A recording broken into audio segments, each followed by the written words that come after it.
D'Octave à Auguste. Octave est un jeune Romain d'une grande famille. C'est le petit-neveu de Jules César, car c'est le petit-fils de sa sœur Assia. À 15 ans, Octave participe à la campagne de Jules César. Peu de temps après, Jules César l'ajoute secrètement à son testament. Quand il est assassiné en moins 44, Octave décide de le venger. Avec l'aide de Marc-Antoine et Lépide, ils vengeront César et instaureront un triumvirat, 3 hommes, qui dirigera Rome et l'Empire. L'influence d'Octave augmente et il oblige Lépide à se retirer du triumvirat. Octave s'imagine seul au pouvoir.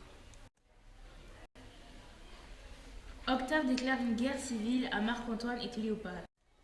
Pendant la guerre, Marc-Antoine est vaincu à la bataille navale et se suicide, puis peu de temps après, Cléopâtre se suicide aussi.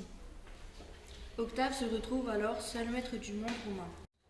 La même année, Octave est élu consul, mais il n'a pas l'intention de restaurer la République et veut conserver un pouvoir absolu pour instaurer son empire.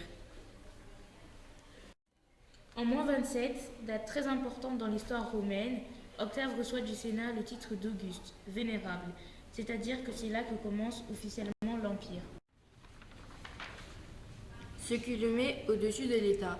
À partir de cette date, Octave est appelé Auguste. Puis le Sénat lui décerne le titre de Pater Patriae, père de la patrie. On voit bien son autorité. Auguste a un très grand empire tout autour de la Méditerranée, des Gaules à l'actuelle Turquie, de la Grande-Bretagne à l'Égypte. En 14 après Jésus-Christ, à sa mort, il est rangé parmi les dieux, il est divinisé. Auguste a été le premier empereur et Tibère, son gendre, sera son successeur.